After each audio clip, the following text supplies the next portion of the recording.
Throughout history, humans have discovered and dabbled in many different artistic mediums. From cave painting to canvas painting to roof painting to pipe cleaner bug craft. Little did humankind know that all of these thousands of years of evolution and development were leading up to an event known as the peak of artistic achievement, the launch of DeviantArt in the year 2000. There are many different kinds of art that have flourished on DeviantArt throughout the years, but one of the most popular and prolific types are bases, also known as draw-over templates or pixel dolls. From their fascinating history to their rise in popularity to all the drama and scuffles that they've caused throughout the years, let's take a nostalgic look back at DeviantArt bases.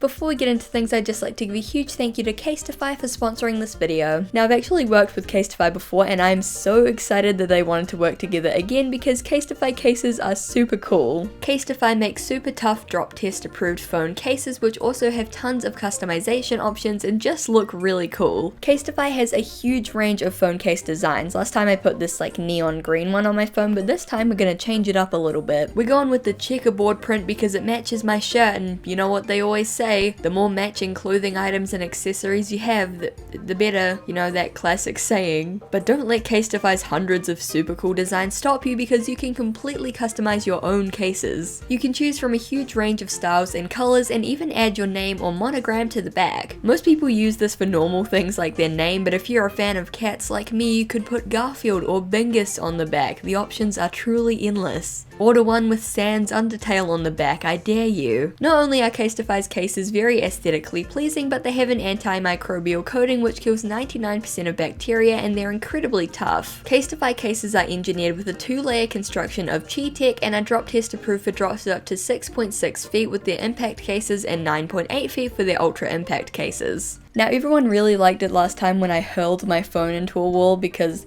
violence, so let's test this phone out again in Phone Slamming into a Wall, the sequel. Alright, here we go. Not a single scratch is completely intact, and though I think I might have damaged the dresser that the phone hit, the phone itself is completely fine. Genuinely think I saw a piece of wood chip off that. It just goes to show how tough they are. If that all wasn't good enough, you'll be helping the planet because Casetify's impact cases are made from 50% recycled material. Whether you're looking to get the new iPhone or you just want to protect your current phone, Casetify is there for you. Head to casetify.com/Izzy today to get 15% off your order. Once again, that's casetify.com/IZZY for 15% off your order. The link will be in the description.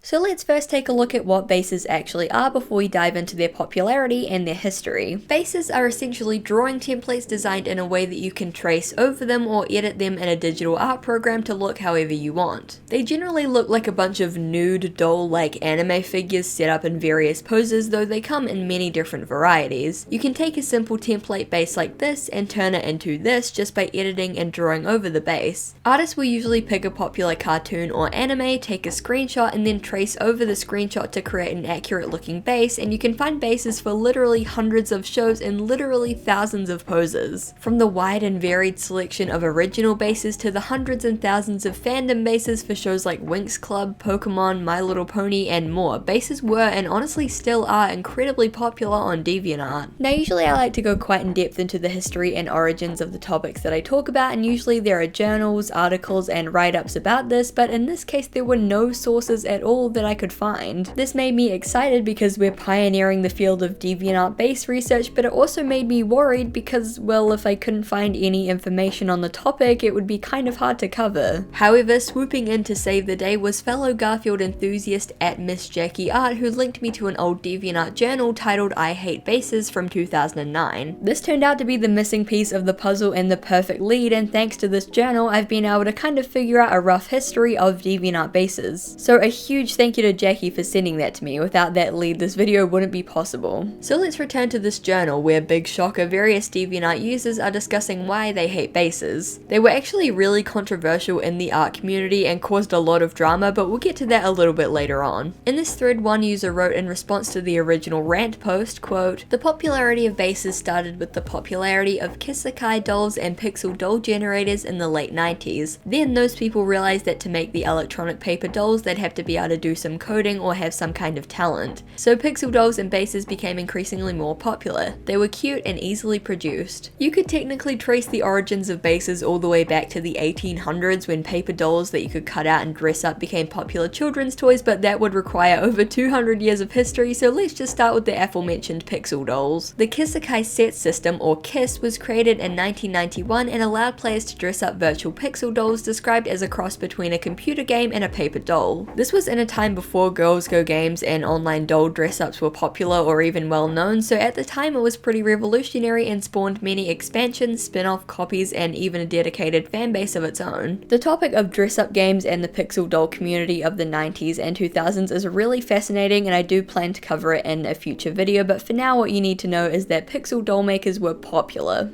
It was clear that internet users enjoyed customizing and dressing up virtual characters, but for some, these doll makers began to feel limiting and they wanted to expand into more original character creation. Thus, bases were born, a sort of halfway point between the pre-programmed and designed pixel doll generators and fully original hand-drawn artwork. While many people believe that bases originated in early 2000s anime forums due to the huge amount of traced anime base art available online, this poster's theory that they actually spawned from the pixel doll community is backed up by early records. Now for context, DeviantArt is kind of a mess, and despite being host to one of the largest collections of art on the internet ever, it has no archive system and no way to catalog or look through old art. You can't search things by date range, and you can't even search things by oldest to newest, and even the Wayback Machine was turning up blanks. So take this with a grain of salt, but some of the earliest records I could find of bases being used were from pixel doll tutorials. Back then, base art was instead called pixeling, and the earliest one I could find was a pixel shading tutorial from all the way back in 2004 by a user called Tsukino Hukaru. This may just look like a tutorial for pixel art in general, but they specified that it's 4 pixel dolls, and with over 63,000 views it was clearly very popular. Jean's tutorial was posted in November of 2006, and while the title is pretty self-explanatory, the description contains an interesting little tidbit. Quote, "Pretty simple, select your base and erase the little copyright mark thing if it has one. That way no one thinks that you stole someone else's doll. Most dollars mark their bases so people can remember where they got them and no one can say that they created it. I don't remember where I got this one." Aside from revealing the artist as a scoundrel and a devious thief, this actually tells us a lot about the early pixel doll community. Base artists were called dollers, and much like modern day bases, artists would edit them and draw pixel clothing, accessories, and hair over top. While some clearly took inspiration from the anime-styled KISS system, others were more similar to the classic Y2K Dolls Mania characters with more realistic proportions and magazine fashion model aesthetics. I also learned from this post of Frankendolling, a common practice in the pixel doll community which involves combining bases together to create Frankenstein-like hybrids. These pixel dollers were so preoccupied with whether they could,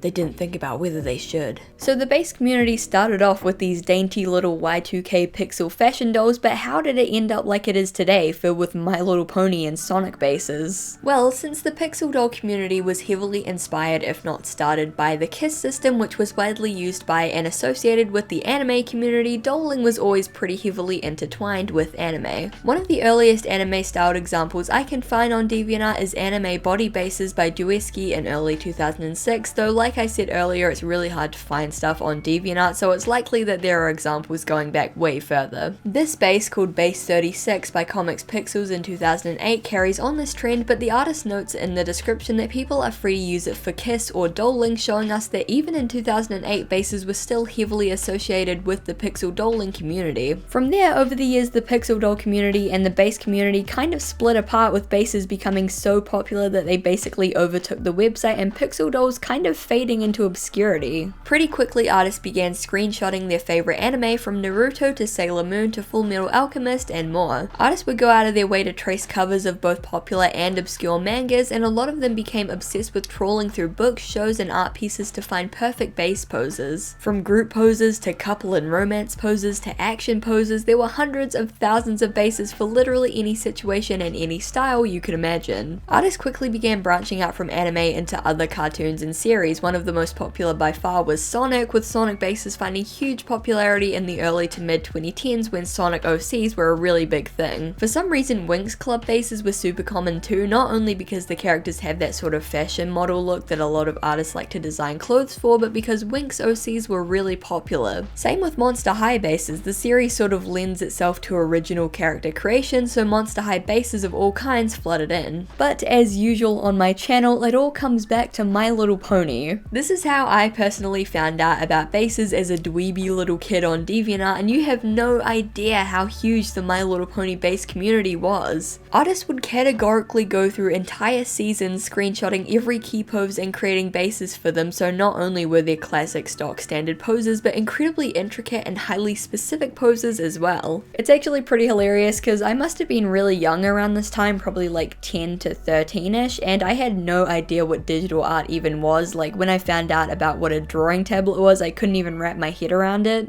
So I had no idea how to even use a base. I could use MS Paint and a mouse really badly, but I didn't understand how the bases worked. So I would take lined like schoolbook paper and hold it up to the monitor and trace over it and like pen. I was really proud of the pictures as well, and I might actually still have them lying around, so if I can find them I'll put a picture up on screen to show you guys. Anyway, I did use other kinds of bases as a kid, but MLP bases in particular hold a lot of fond memories for me of being a carefree kid on the internet. That bittersweet nostalgia's hitting hard, fellas. There were also profile picture bases, and a lot of you DeviantArt old timers will jump out of your seats when I put these on screen. Don't lie, the sight of these is making you have like a war flashback. Don't lie to me, I can tell. So yeah, believe it or not, animated bases were a thing too, and while obviously they took a lot more time and skill to use, they were ridiculously common. With over 150,000 views and probably even more people using it considering it was frequently reposted, the Lick icon base by Michi Fishu was one of the most widely used bases on the entire site and maybe even the entire internet. People would not only edit these to look like their own original characters, but like other licensed characters too. If you can think of a character, there's probably a Lick icon out there for it. The dance icon base, also by Michi Fishu under a different account, was another widely used base icon, beloved by the masses for its embodiment of the XD lol random energy that was big at the time. And to complete the trifecta of popular 2010s profile pictures, you have the Run Run Run base, also by Michi Fishu under a different account and another different account. Holy crap, I'm just realizing that my whole childhood was basically drawn by just one artist. Like I said, pretty much every user had at least one of these bases at some point, and whether it was edited to look like Pikachu or Rainbow Dash or an original character, they were all very cute. On a side note, this wasn't animated, but a very common profile picture and page doll on DeviantArt was these little My Little Pony heart base characters. I can't even like explain or elaborate, just if you were in the fandom at the time, you saw these everywhere and you know what I'm talking about. But enough of all that nostalgia, because it wasn't all rainbows and butterflies in the base community. Believe it or not, there was a ton of drama and controversy that surrounded the community and bases in general, so let's dive in. So bases were a hot topic in the art community, and when I say hot topic, I really mean hot topic. It was so hot topic it was practically wearing an Invader Zim hoodie and knee-high Converse. Art theft, plagiarism, and copying have always been sources of conflict in the art community. There's always scuffles about who copied what and who traced this, but it was particularly bad in the adoptable and base communities of the 2010s. If you go to any base, you'll likely see a big list of terms and conditions with the rules stating that you can't steal the base or pretend it's your own, and you have to give the artist credit. You know, do not steal and all that. These are very reasonable requests, but as we saw earlier, it was incredibly common for artists to blatantly go against this and steal bases without credit, even going as far as to remove watermarks. A lot of people would repost and circulate these uncredited bases, or sometimes even try to pass them off as their own original artwork, and artists pretending that they didn't use a base for their work when it was really obvious they did was a huge thing back then. Because of how rampant the theft and reposting was back then, a lot of communities became hyper vigilant over copying and response, leading to these ridiculous scuffles and infighting. Artists would literally accuse others of stealing or copying them if they made bases out of the same traced anime pose. There would be arguments and mini wars over which artist quote unquote owned the pose, and artists were super defensive about their ownership of certain screenshots from shows. It was truly bizarre to say the least. The art community these days is getting better about crediting artists, but unfortunately because of how many bases were carelessly reposted back then, thousands thousands of them, including originals, are floating around on Google Images and Pinterest without proper credit to the artists. While theft, reposting, and petty scuffles were fairly common, the most prominent drama surrounding bases was the question of whether or not using them was quote-unquote cheating. Some saw bases as a way to improve their art and design skills while having fun, while a vocal group of opposers argued that the bases were ugly, lazy, and were actively making DeviantArt and everyone who used it look bad. As an example, let's go back to that 2009 DeviantArt journal where users are discussing why they hate bases. Y'all know what bases are, right? Shitty anime-styled outlines weeaboos on the site let their friends shit fan characters all over. Same general idea as taking the most generic coloring book page you can find and giving whatever human figures in the frame a robot arm and a scribbled crayon background. The things young wannabe mangakas use to ensure that their drawing talents never ever develop. Yeah. I hate bases. Hate them, hate them, hate them, hate them, hate them. And even more than the bases themselves, I hate the people who use them. Their artist comments either don't credit the crappy base or have a huge wall of text backstory to their super original OC followed by base by link somewhere at the bottom. And then they keep saying how much they love to draw. Adding clothes and hair to a base is not drawing. My anatomy drawing skills are still pretty sucky, but I would never degrade myself enough to scribble on a base. Bases suck. I don't really understand what mindset you have to be in to take pride in coloring over someone else's work that's already 100% better than yours. I understand that there are decent pixel artists and fun doll things and such, but bases are a growing disease on DeviantArt and should not be permitted any longer. I hate to sound so serious, but I feel so strongly about it. I'm definitely not the best artist in town, but bases take integrity out of DeviantArt. And this isn't just one random post picked out of the blue. These kind of debates were frequent and heated, with some defending their right to simply have fun and make art using bases, and others calling them lazy, unimaginative, and even straight up theft. This debate made its way onto YouTube, where videos either defending or decrying bases became fairly popular in the art and animation community. A lot of artists during this time were literally called out because they were found out to be using bases, and artists who were caught lying about using them were usually dragged pretty hard. For a while, it was seen as a really negative thing, and a lot of young artists had this snobbish idea that you weren't a true artist if you used them. It very much existed alongside the idea that using references was cheating and theft, and now that I think about it, DeviantArt actually ingrained a lot of really unhelpful and terrible ideas about art into me at a young age. There were a number of arguments against bases, which I'm gonna go over and refute because, spoiler alert, I actually really like them and genuinely think they're pretty cool. I thought for this section of the video I'd shift into angry 2013 art commentator mode, so without further ado, let's dive in. Hi guys, Art Drama Commentary Izzy here! I know you guys all enjoyed my video last week about why Sparkle to Bunny Cat 8976 should die in a fire for tracing a pose from Inuyasha, but I'm here today to tell you guys the top 3 reasons why people hate bases. Don't forget to hit that subscribe button and add me on Google+, let's go! Number 1, bases are lazy shortcuts that look ugly and don't count as real art. If you browse through a few bases on Google Images, you might be prone to believe this because a lot of kids did just slap them into MS Paint and go wild.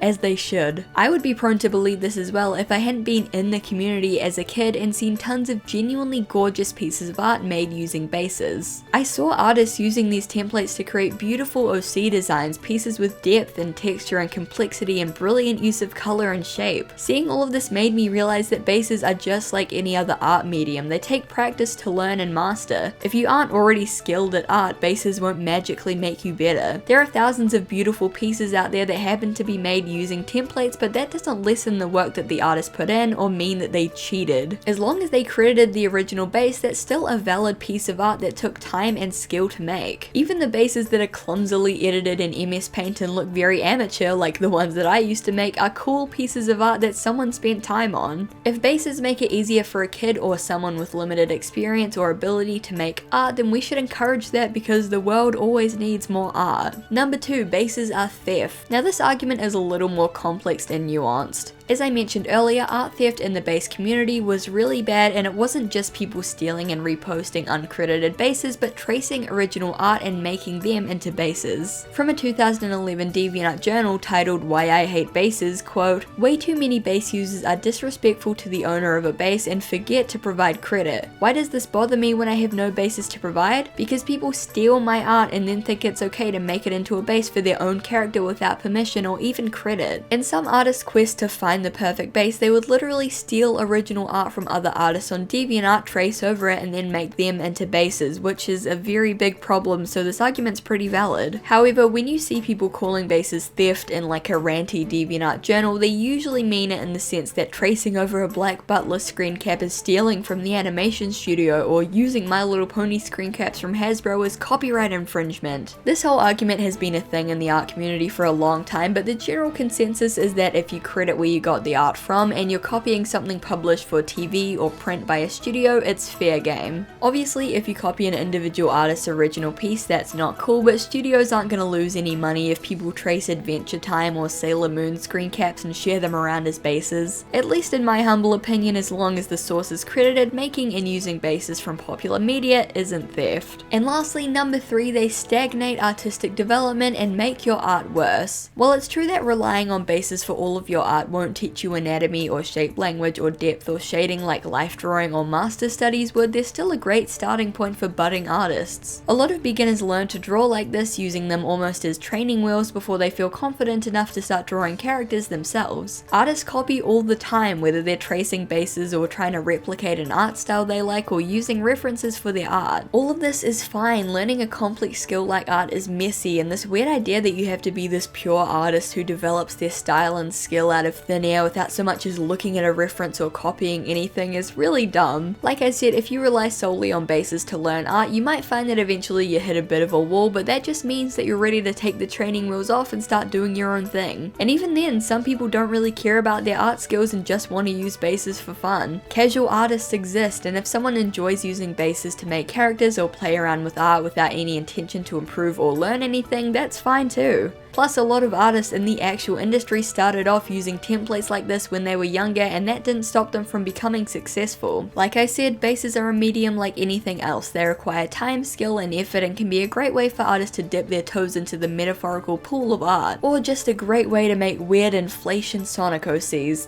You know, either or. That's gonna be all for this video, guys. Stay tuned for the next one where I dox a 13-year-old and rant for 20 minutes about why animation memes suck. Hit that subscribe button and stay epic. Bases have come a long way since the pixel dolling community of the 90s and even the anime screenshot era of the 2010s. These days, a lot of artists are creating specialized base packs which you can download or buy and load into an art program. They come loaded with tons of different customization options, traits, and body parts that you can mix and match or just draw your own. There are even entire character sheet bases, so you can make your own detailed character models and sheets. The bases of today are a lot more accessible and easy to use, plus there's more awareness about supporting and crediting the original artists. Don't get me wrong, the classic MLP, Winx, Sonic, and anime bases are still as popular as ever these days, but it's cool to see artists branching out into original base creation with their own art styles and designs. I think if anything has died off, it's the popularity of the animated XD random profile picture, but don't worry, I plan to slowly and secretly orchestrate their rise to viral popularity in the coming years. I know some people disagree with how I feel about bases, which is fine because everyone's entitled to their own opinion, and I know that there are certainly big problems and quite a lot of drama within the community. Maybe it's the nostalgia talking, but I honestly love base art, whether it's the incredible, beautiful, and intricately designed pieces or the neon MS Paint knockoff OCs. It kind of sucks that the stigma exists around bases and even DeviantArt in general, because I feel like a lot of criticism is just people making fun of kids for making art. Like I said, the world needs more art, and that includes badly recolored Total Drama Island OCs and MS Paint anime girls, so chase your dreams. Moral of the story is bases are cool and 2010's DeviantArt was wild. Thank you guys so much for watching, I genuinely appreciate it. Hopefully you guys enjoyed that topic. If you ever have any other suggestions for things you want me to cover,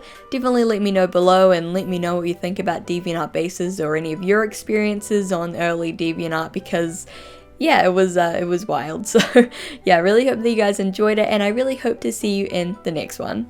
Bye! Thank you so much to my Girlfriend Overlords over on Patreon: Xavier Araujo, Tyson, Trebizonde, The Fabulous Librarian, Sophie Skidder, Simon, SHSL Sunsun, Sheriff Whiskey, Samsung Account, Red Myth, Pom, Missy Pendragon, Lady Cerebellum, Kimono My Gyro, Jordan Nielsen, John Leach, Joe Bradshaw, Jesse Chisholm, Helm Hamburger Hand, Grip Gunderson, Finley, Dozo Blint, Doug, Dana Homegardener, Chicory, Charlie B, Brianna Robinson, Boysenberry Switchblade, Astrian Vortex, Arcantilus, and Ginkgo Fox and Agarifin. Thank you guys so much for supporting. If you want to join these guys over on Patreon, the link will be in the description. And yeah, thank you guys so much as always for watching, and I hope to see you in the next one. Bye!